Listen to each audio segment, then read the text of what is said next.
Summoned through the dimension of sound, people explore the musical world which they believe to be true.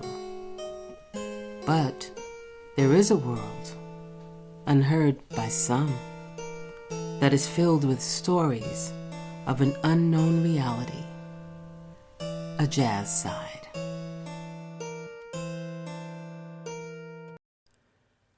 Episode 12 of Tales from the Jazz Side is with cellist, bassist Jennifer Vincent. My guest today on Tales from the Jazz Side is cellist, bassist Jennifer Vincent. Hi, Jennifer. Hi, Veronica. Okay, thank you for, we're doing this a second time, of course. That's awesome. Because I messed up the first time, but... I got to clean my house twice, so... Yeah. But I appreciate you taking the time out. No problem. Yeah. Okay, so, interestingly, when you have history with people, how, when you think about them, all these different memories kind of come to the surface. And, some of them are like, why did I think about that one? Why did that one come up? And I've noticed that a topic that comes up a lot with most of the guests that I've had so far has been around what I like to call in the trenches gigs. And you and I, of course, we've done some serious in the trenches gigs. And I think that's a place where you really get to know each other. Now, we've done some, I guess one of the famous ones that you mentioned in the last interview that no one will ever hear except in archives, the Blue Water Grill. Oh, yes. Yeah. The 5 hour, what was that, 5 hours, 6 hours? Or yeah. 5.5 or something? Yeah, it was 5, 6. And they didn't want to hear us. Right, right. They kept saying, turn down, turn down, right. turn down, to where we didn't even have the volume on. Right, right. I remember sometimes you'd make up lyrics. Yeah. and just to see if people were paying attention. It was very funny. Were you there at the time when they were still smoking? Were you playing with us then when they were smoking? They still yes, allowed smoking? Yes. Yeah. Okay. Mm-hmm. Yeah. Wow. Mid-90s, dude. Yes. Yep. You go way back. Oh yeah. Okay. So now, when I met you, how long had you been in New York City?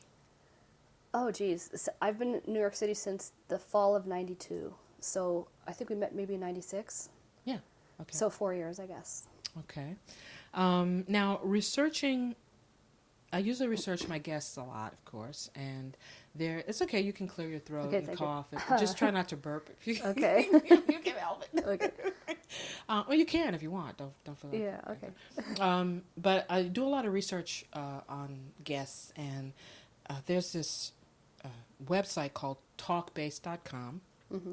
and there's a thread on there where, everybody's writing about where they think you're originally from. There's all this confusion. Some think you're from Canada. Other people say Portland, Oregon. Someone wrote that they went to school with you in Salem, Oregon. So clear that up for us. Okay. I'm from Salem, Oregon. I went to high school there, and then I went to college on cello at Oberlin Conservatory in Ohio. Then I didn't finish. I went back to Portland for a year. I'm not from Portland. But I played bass in Portland, just chucked around in Portland playing bass. Then I went to Montreal for a year. Okay. So that's where the Canada part. Right, yeah, and I'm like an honorary Canadian to my Canadian friends. Oh. Then I came to New York, so I am from all of the above. Okay. Yeah. But originally from Salem, born and raised. Wow, yeah. Interesting. Okay. And Salem is not Portland. A lot of people think, I know that people don't think Salem is Portland, but a lot of people who know that I'm from Oregon think I'm from Portland. Okay, is it because Salem's close to Portland? Yeah, it's close. And Portland is a big jazz town, so they think I'm from Portland. And I love Portland, but I'm actually from Salem. So. Wow. Is there is there music, is it jazz in Salem or just jazz school? Or? No, that's just where I went to high school. That's just where I was born. But Portland has a lot of jazz clubs. Okay. It's really good. Yeah, it is really. Everybody keeps saying, you got to go to Portland and play. Yeah, Mel Brown lives there. And who? He's awesome. Mel Brown, he's a great drummer. Oh, yeah. Wow, okay. Yeah. Well, besides the obvious, what is the difference between playing the cello and playing the bass? I mean, is it a big difference? Do you prefer playing cello or the bass? Well, I started on cello, and I have more training on cello. but I've been playing bass consistently since I started, and I quit cello for like 10 years to focus on bass. So I actually consider myself more of a bass player, but in recent years, for the past like 8 years or so, I've actually been playing cello on a semi-regular basis. Okay. So I'm not half and half yet, but I'm still playing more bass than cello, and bass is a lot different for me because I was having postural problems when I was playing cello. By sitting down and bowing, while I was sitting down, for some reason my right shoulder blade was tightening. Oh, interesting. And so I got a lot of like scar tissue in my right shoulder and a lot of pain in my right neck and shoulder. Okay. And then when I started playing bass, I was standing up and my postural problems somehow corrected themselves and alleviated a lot of the pain that I was in. So posture-wise, it's very different because when you sit when you play cello, and usually you stand when you play bass. And then it's also, the fingerings are different. A cello is tuned in fifths, a bass is tuned in fourths. Okay. That I know. Right, yeah. I know the bass. I don't know the cello. Yeah. You know, and I played more arco on cello, and I played more classical on cello, and I play more jazz on bass, and so it's a completely different experience. However, the older I get, the more I'm practicing classical on cello, on bass, and the more I'm playing jazz and world music on cello. So I'm getting more used to both instruments, and so I'm trying to fuse a musical concept on both instruments and not limit myself based on the instrument I'm playing. Oh. And that's happening with age. Yeah. Yeah. Wow. I guess when we get to a certain age, we start either repeating, you know, not getting outside of our box, you know, and just stay where we are, right? Or we explore and we say, look, you know what? I've done this. I wanna step and do something a little bit more with this. So, Yeah, and it's not even that I'm trying; it's just happening naturally. Oh. You know, Yeah, it's kind of weird. You know? Yeah, the evolution, I think, of an Yeah. artist, which I think is real important, is for us to evolve as artists. Yeah.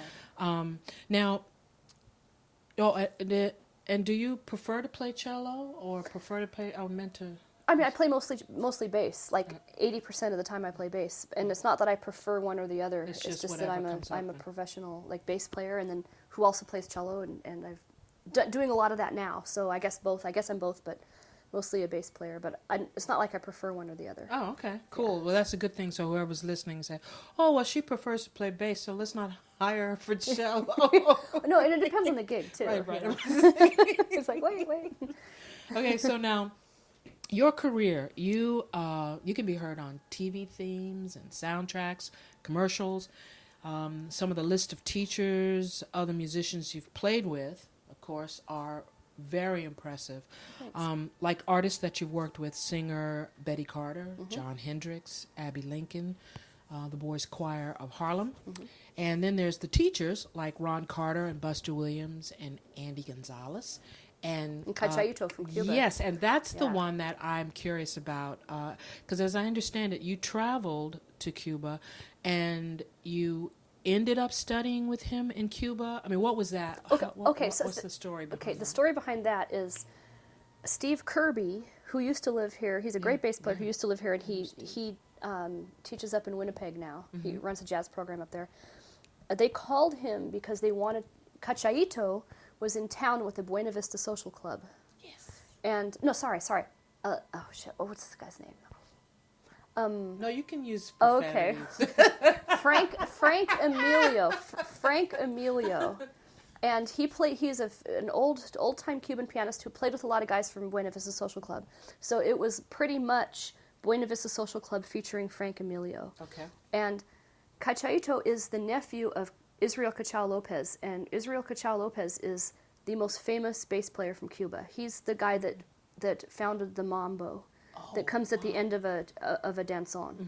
And he's, you know, famous in Cuba. And so the whole Lopez family plays bass. Everybody has to play bass. And so Cachayito is Cachao's nephew. Cachayito was the bass player on this project. Steve Kirby, Lincoln Center called Steve Kirby to rent his bass. Steve didn't have an extra bass at that time to rent. Steve recommended me. I was able to rent my K bass to Cachayito. And so it was awesome. So I got to go to all the rehearsals. I got to watch him play my bass. I got to listen to my bass on the radio. It was awesome. And then I bugged him for lessons. Yeah. And I was actually starting to play Latin music at the time, and Cachayito ended up writing me lots and lots of pages of patterns to practice on based on different progressions Okay. at like a kind of a medium cha-cha-cha tempo. And then he came to New York 2 more times after that, and I hooked up with him every time. And then I went to Cuba in 2001, and I was staying at the Hotel Nacional, and I didn't know this, but Cachayito lived 1 block away. And so I'm not making this up. I don't speak Spanish, so I couldn't call him. Right. And so I'm walking down the sidewalk, and he's on his deck, and he calls my name. I'm like, oh my God. Wow. So I hung out at his place for like 2 days in Yeah. Cuba, and he laid a bunch more lines on me, like written out bass lines and concepts on how to play on different progressions. Wow. It was an incredible story. And then I saw him again in New York after that. So we got together 5 or 6 times, and we built a nice friendship. Wow. Yeah. Well, you mentioned just quickly, you said it was nice to hear your bass. Can bassists really recognize their, I mean, can you recognize, oh, this is like this is the sound of my bass, or no, or it's just that the idea that you knew he was playing your bass? Yeah, it was just nice to know that he was playing my bass, and he sounded so good, and he made my bass sound great. Yeah. So, and plus, like, I play gut strings, and he had me put steel strings on my Wow. bass for him because he Okay. wanted to play steel. So it didn't really sound The same as it would. exactly. It didn't sound the same. It sounded similar, but not exactly the same. Yeah. Wow. Plus, he's his own player, so he put his own sound style, onto it. his whole thing on there. Yeah. So, I'm always blown away by musicians and artists, singer songwriters who step outside of their box. I had mentioned earlier about stepping outside of your box, but and not to just alter, their style completely, but to embrace other cultures, and other cultures' artistry, and incorporate it in some way into their craft and their style. And I feel like you're one of those kinds of artists that does that. You look at swing band, big band orchestra, combo, Middle Eastern, and you mentioned Mr. Lopez. Yeah. And so I think that explains why you have such a strong root. You have strong roots in Latin music.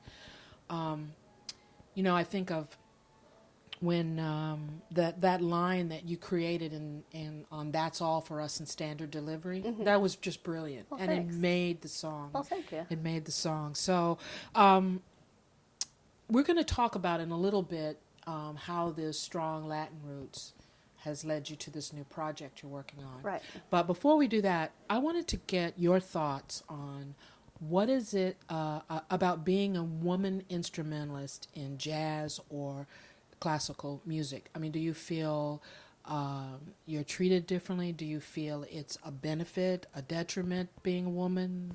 Well, in classical, it's a non-issue, really. Oh, yeah, that's true. Yeah, and especially as a cellist, I see an equal amount of female and male cellists. Yeah. And even like famous cellists, I see an equal amount. And in jazz nowadays, there's tons of great female bass players. I'm like Esperanza Spalding is the most famous one right now, and there's tons of other ones. There's some of my favorites are Mimi Jones, Miriam Sullivan, Marianne McSweeney, Melissa Slocum, Nobuko, Oreda, I think. Wait. Noruko Oreda. Yes. Yeah. Sorry, I can't pronounce her name. Oh my God, it's so embarrassing. Oh my God. And there's this woman who works at Lincoln Center. I just met her. Her first name's Kathleen. And I'll be playing a concert with her tonight. Oh, excellent. Because we're going to kick off the Lincoln Center Middle School jazz program tonight. And then there's Linda O. I love her. Okay. She's really amazing. And there's tons of or Debbie Kennedy. Yeah. There's Tons. I haven't seen her in a million years. Yeah, and there's other ones that I have to don't know call them. well. I don't know their names, but they sound great. Yeah, And I've just seen them at clubs, and I see them like through the window or whatever, and I listen to them for a minute. And Carlene Ray, the nice female baritone singer, she was a fantastic bass player. She sounded like Really? Milt Hinton. Oh, wow. Yeah. No, that's like for bassists. What about like with, well, keyboard players, I tend to see more of those. Not a lot of horn players. Right? There's a few now. Yeah. There's a few now. There's quite a few really good saxophone players. Yeah. Wow. And we have 2 awesome, amazing trombone players in the band that we're going to be talking about later. Okay. Shannon Barnett, one of our trombone players, she just got the big gig in Cologne, Germany with the big band. Oh, yeah. I can't remember the name of this big band, but it's like, one of the best gigs to have in jazz. And Yeah, out of the United States, right? Or is it in it's based in Germany. Oh, It's okay. like some radio big band, and you make a great salary, and they give you a place to live. Wow. So I mean, if once you get that gig, you just don't give it up. And I think the last person to have it had it for like at least a decade Yeah. before he gave it up. Oh, And wow. she got the gig. I mean, you have to be like the best at what you do. Really? Shannon Barnett, and she's just absolutely incredible. Wow. Wow. So, so I really, when I think about your playing, I mean, first of all, I love you. Oh, God. I love your playing, and I always have, I always will, and what I feel you bring as an artist to the project is exactly who you are, Jennifer Vincent. And, like sometimes when you play with musicians, you get a part of them that's just kind of their musician, facade type of thing. And then kind of who they are is not always inside that. Mm-hmm. And you always bring yourself completely to anything that I've heard you play either with us. And I always speak about listening ability, that's one of my main things for people, musicians, to really listen. And that's what I find so amazing and invaluable, especially as a singer. And I'm sure other instrumentalists will agree that your skill, your talent for listening and to anticipate the personal rhythmic flow, the personal timing of the people you play with. Now, is that just, and I think that's a very rare thing. It's like connecting on a same wavelength. And is there a process that you have with doing that, or Well, not really. It's just that, like, I find myself playing with different people every day. So, like, you have to adjust. I mean, it's not going to happen if it's not flowing. So it's whoever you're playing with. I'm not out front. I'm not, the solo instrument, and I'm not usually not playing the melody. I'm usually accompanying. And so when I play cello, sometimes I do play melodically, and so then people have to kind of fall in line with what I'm doing. Okay. But when I'm a bass player, which is 80-90% of what I do, I'm laying down a foundation for people to play on. So if I'm not hooking up with what's going on around me, then it's not going to enhance the situation. It's not going to make the situation flow musically. So, and then also I believe in pulse, not time. Yes. And music is based on a pulse. It's not based on any kind of time. And like whatever you do is based on a pulse. Mm-hmm. Like whatever you want to do rhythmically, if you want to stretch it or if you want to like rush it or drag it or like do weird things over it, it has to be over a pulse. Mm-hmm. Mm-hmm. Because the beginning of the next phrase or an accent on a phrase coming up, as long as it breathes together, it works. It doesn't necessarily have to be, because what if somebody one day like feels a little anxious and they're really pushing. Yeah. Or like what if like I'm tired and I happen to be dragging, or you know what I'm saying? So it's like if the band is feeling the pulse together, that's, to me, it works better than trying to base something on a metronomic time. Yeah, and it always sounds, it's so organic, and it makes it very easy to get from point A to point B and through the song. So cool. You're not fighting, you're not resisting things. Do you teach? You teach? Yeah, I have taught a lot. This year, I just got this job teaching for the Jazz at Lincoln Center program, the middle school program. Oh, cool. So that starts this week. Oh, cool, yeah. So that'll start this week. Wow, okay. Yeah, so it gives me a reason to go visit. Cool, yeah. Oh, my God. Yeah, because we're doing the kickoff concert tonight, actually. Oh, so beautiful. It's funny that you mentioned that. So. Yeah, no, that's actually interesting, because I've always wanted to ask you if you did that. Mm-hmm. I know you for 78 years, and I've always wanted to ask you. No, actually, I didn't teach for a long time. I only had one bass student, and he came to me for like a long time, and he loved, but that's the only student I had for like 8 years. Then last year I did a Broadway show, After Midnight. Mm-hmm. Yeah, but that was great. Thanks. And then the year before that, I taught an after-school classical string program. Actually, it wasn't just classical. It was like classical and world music. So I did some charanga with some violinists. And it was like chamber music, after-school chamber orchestra. And then I also taught some cello lessons. And so I did a lot of like classically oriented string teaching the year before last. And I still teach private cello lessons up in Scarsdale. Oh, okay. So cool. yeah. I do a lot of like the classical cello kind of thing. That's the for what you teach. Okay. So now let's get to the what you're working on right now. The project we had mentioned earlier with the strong Latin roots. Yeah. Coco Mama. Yes. Tell us about Coco Mama. Okay, Coco Mama is a 9-piece, all-female ensemble, and I used to say Latin ensemble, and it's based mostly in Latin music, but we've kind of expanded a little bit, and it's kind of like not exactly pan-Latin, but it's almost world, almost. You know, we're incorporating some African grooves, not so much on our first CD, but on our, you know, next CD that we're going to be doing next year. We're going to be incorporating more of that. But like we have like some salsa, some timba, some tango, some Brazilian stuff. So that's kind of like a pan-Latin kind of thing, with some jazz influences also, and some also funk and hip-hop influences. Wow. So, wow. Did you write anything for that? I didn't write anything, but I arranged. I had a lot to do I'm the assistant producer, and a lot of our arrangements are collective arrangements, and I arranged a song called Mi La Re Sol, which is, you know, the strings of the bass, written by Guillermo Edgehill, and I arranged that piece. Oh, okay. So it is kind of a bass feature. Okay. And I arranged a cello arrangement on that. Oh, beautiful. And when, I know you guys were mastering today, right? Yeah, we've final mastering today. Ah, excellent. Oh, God. So that'll be out soon, and I'll be able to post it on the website so that you know, people can listen to samples and everything. Okay, so now we're going to go to the basement, where the core of what the show is about, what I really like about the show, which is being scared. I love fear. Oh, yeah.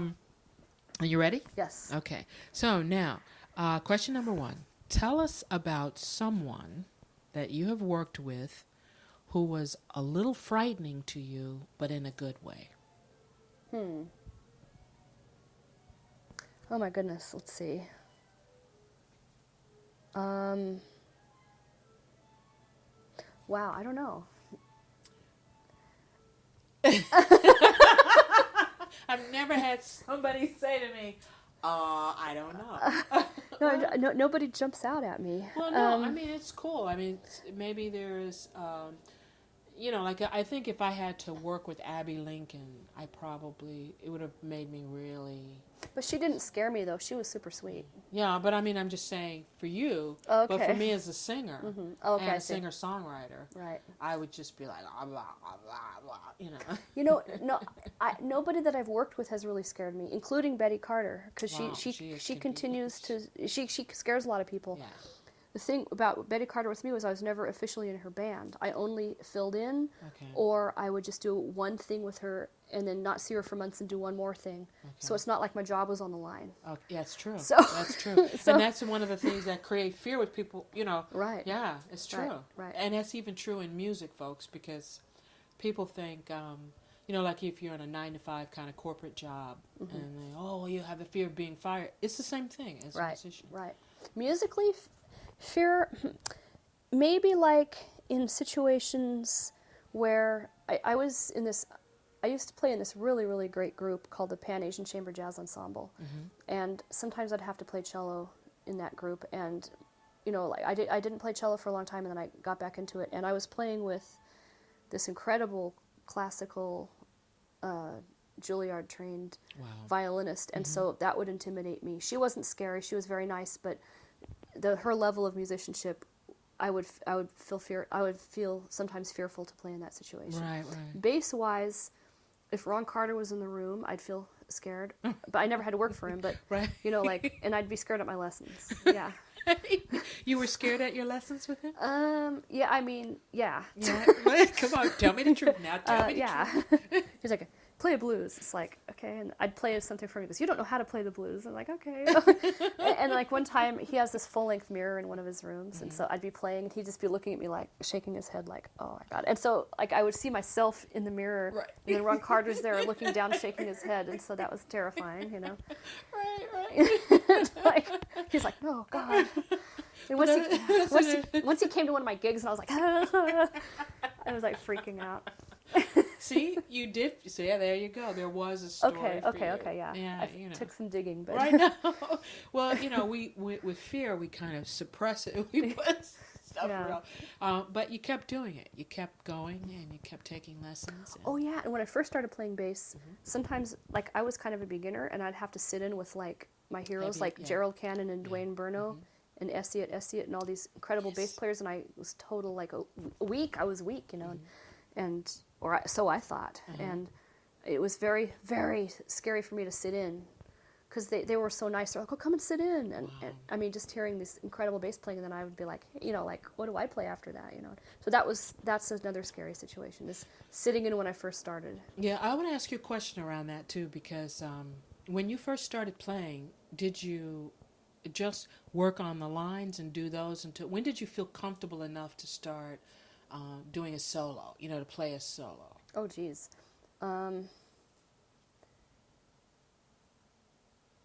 Well, I lived in New York for several years, and I actually had some good gigs before I felt comfortable soloing. Oh, cool, interesting. And like I did play with Betty Carter and Abby Lincoln before I started feeling comfortable soloing. Even though I knew how to play a solo, I didn't really feel comfortable or free soloing until I started playing with Harry Whitaker. Oh, And interesting. yeah, didn't know Harry's a that. very nurturing. That's about around when I met you. Like, Yeah. and so he really like, you know, like we'd be playing like another 5-hour gig at Arturo's. Yeah, you're forced to. Yeah, I mean, yeah, you know. yeah. And, well, I mean, talk about paying dues for a second, okay?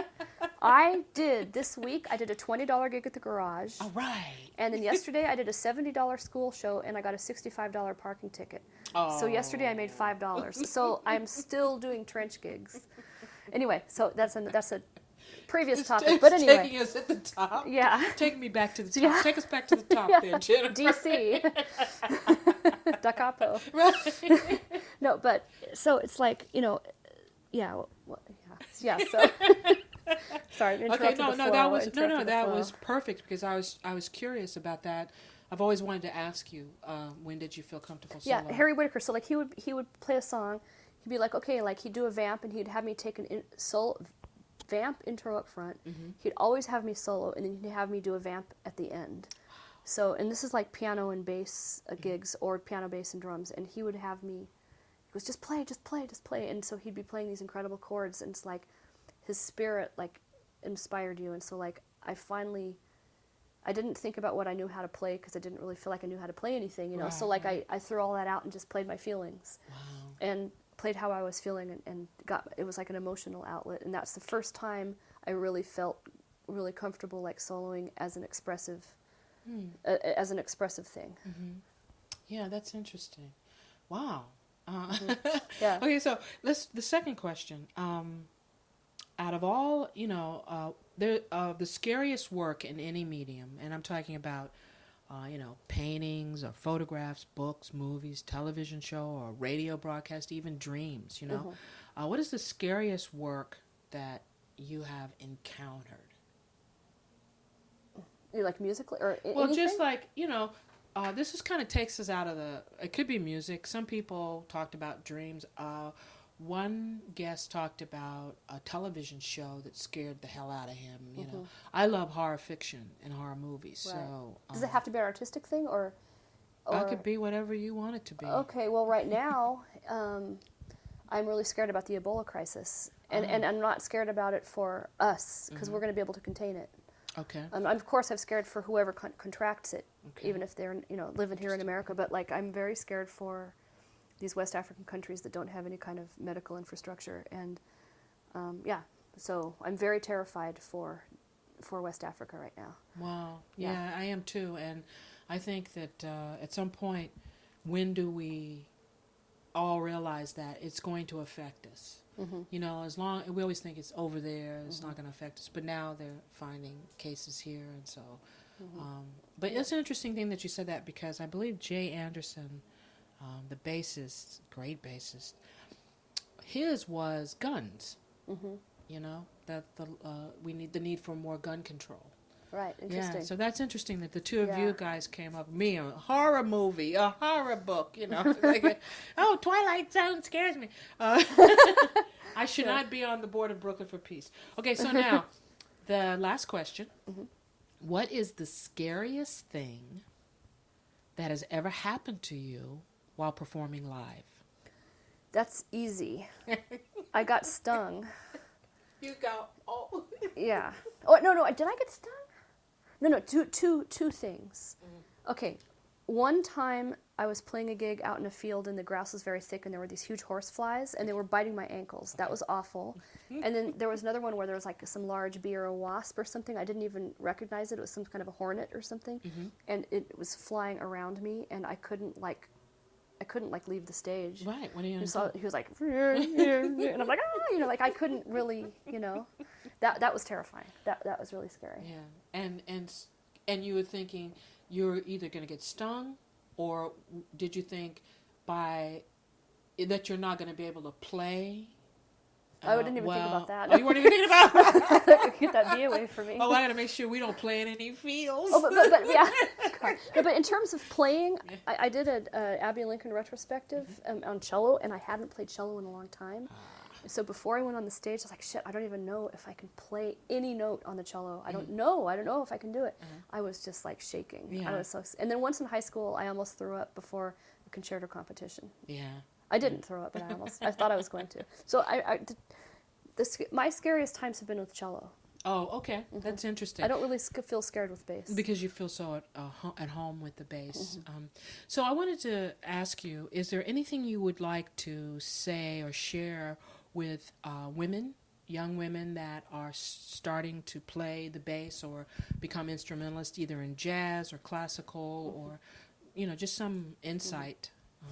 No, if you want to do it, and, even if you don't become professional, it's great to start anyway because you can play an instrument your whole life. And so whether or not you become professional, you can enjoy it your whole life. And one of the most common comments people make to me when they see me wheel a bass or a cello down the street is that, oh, I used to play, they always say, I used to play like in high school or in elementary school or something, and I quit and I really regret it. Wow. So that's the biggest thing they say to me is that they regret playing. So no matter what you do with music, whether or not you make a profession out of it, you can always enjoy it your whole life. And then if you want to be a bass player, I would say go for it because everybody needs a bass player. Yes, and always. chances are you'll get work. Especially in jam sessions, that's like the same bass player is in a jam session playing all night. Yeah. So rare as a cat comes up and play. Okay, so anyway, this was incredible, Jennifer. I thank you so much for doing this again. And I think that It's over? Yeah, Wow. well, It's so fast. Yeah, it does go quickly once we've done it one time. Yeah. I got the pulse down for this one. But thank you so much for doing the show. And that wraps it up for us here on Tales from the Jazz Side.